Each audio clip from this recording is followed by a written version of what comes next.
Berini, a gente estava falando em dezembro, acho que no último vídeo que você fez para os cotistas e tudo, sobre as ações estarem muito baratas aqui no prédio da Bolsa, em níveis extremamente baratos, e aí comentando sobre a reabertura da China, né, o que pode acelerar aí o mercado brasileiro aqui, nacional, como um todo, né, na verdade global. Então fala para a gente como é que você está sentindo nesse início de ano agora, como você fez o vídeo lá em dezembro, essa reabertura da China, como é que está impactando, se tá, o cenário que você desenhou está se concretizando, como é que está a sua cabeça nesse sentido? Eu diria que não só o cenário está se concretizando, como ele está indo um pouco mais rápido do que a gente imaginava.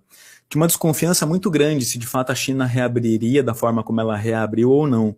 A gente teve várias interações assim com analistas de Hong Kong, com gente na Ásia e tal. E um dos pontos que a gente ouviu na época, e às vezes quando a gente expunha essa ideia lá em novembro, dezembro, logo de bate-pronto alguém vinha e falava, não, mas já eles vão fechar tudo de novo. Sim. E aí eu falava assim, não, mas veja, o governador de Singapura fez um alerta para o Xi Jinping falando que, na verdade, desculpa, o governador, o prefeito, sei lá qual é a entidade lá de Hong Kong, fez um alerta para o Xi Jinping de que Singapura estava ganhando espaço no mercado financeiro frente a Hong Kong e que isso era eventualmente um risco relevante para a Ásia. Então, que de fato teria que acontecer um caminho meio sem volta. E talvez os protestos da população, se foi incitado ou não, se teve alguma parcela de atuação do governo ou não nesse sentido, deram respaldo para que eles flexibilizassem tudo de uma vez só. Se isso foi proposital ou não, se isso tinha algum componente de falar, não, poxa, pera, deixa eu cavar uma história aqui, né? A gente nunca sabe de China qual que é a história e qual é a retórica. Mas o fato é que o processo de reabertura ele foi muito frontal, assim, de coisas do exemplo. O cara chegar no hospital e tem um cartaz falando assim, se acalme, o Covid é apenas uma gripe. Pô, mas peraí, uma semana atrás você falava fica em casa, tranca todo mundo, bota o drone para avisar lá, não saia, fica em casa, vou te mandar o pacotinho de comida aí com ração e tal. Fica aí, não sai. E de repente, uma semana, o cara vai no hospital lá com Covid e ele se defronta com um cartaz falando, calma, Covid é só uma gripe, fique tranquilo. Então, de fato, uma mudança de postura muito relevante da China. E isso certamente tem um impacto gigantesco no mercado financeiro. E a gente capturou um bom pedaço disso no nosso fundo que tem exposição offshore, que é o Ultra, que pega isso. A gente tinha, e até um parênteses já, vou fazer aqui, vou até falar meio baixinho, né? Porque assim, daqui a pouco vão me ligar lá dando porrada de novo, porque eu ouvi gente ligando lá falando, porra, você tá comprando China, você tá maluco, você virou comunista agora. Para você ver o nível da complexidade política que o Brasil tá. Em que você, poxa, eu tô querendo ganhar dinheiro, não tenho espectro político, né? O dinheiro não aceita desaforo, a gente tem que procurar onde tem a melhor oportunidade.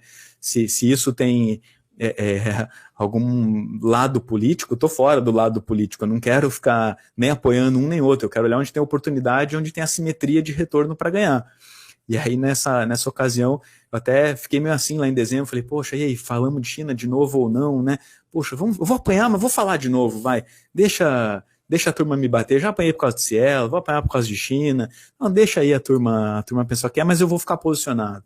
Então a gente capturou bem essa reabertura de China com exposição em China mesmo, em Alibaba, um basket de ações chinesas, Pinduoduo, Tencent, JD, por aí vai. Já capturou no fundo que entrou para a BDR também? O Estratégia ele virou BDR recentemente? O Estratégia virou agora. Foi agora. Foi então nesse momento agora. Por isso que a gente até fez essa migração agora, justamente para flexibilizar e se a gente tiver um cenário de mudança estrutural, vamos falar assim, de país, se realmente, coisa que a gente não vê agora, mas se a gente vê algum cenário, ele já está flexibilizado para alterar a estratégia dele.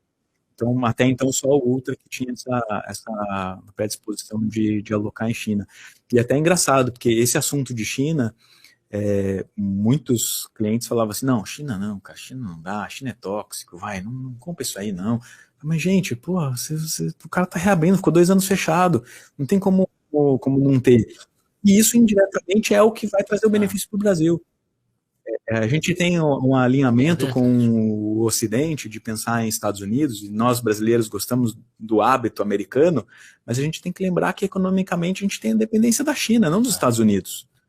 Assim, a China para o Brasil ela é um negócio muito relevante. É o principal parceiro comercial 41% hoje das exportações. Então, assim, a volta da China em moeda, a gente até fez alguns estudos lá, assim, que talvez até um pedaço da underperformance do real nesses últimos 2 anos esteja relacionado ao efeito China. Porque foram 2 anos de economia fechada. Mas tudo bem, a soja exportou, não mudou, tal.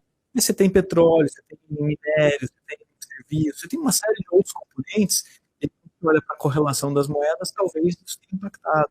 Então, essa história de China para o Brasil, ela é muito mais relevante do que a discussão do Lula. Eu falo que Lula pediu, Lula levou, né? É engraçado. Fontes, Lula quer meta. Opa, levou. O mercado já na hora já precificou, já levou, né? Aí, de repente, 3 horas depois, não, a assessoria desmente que Lula quer.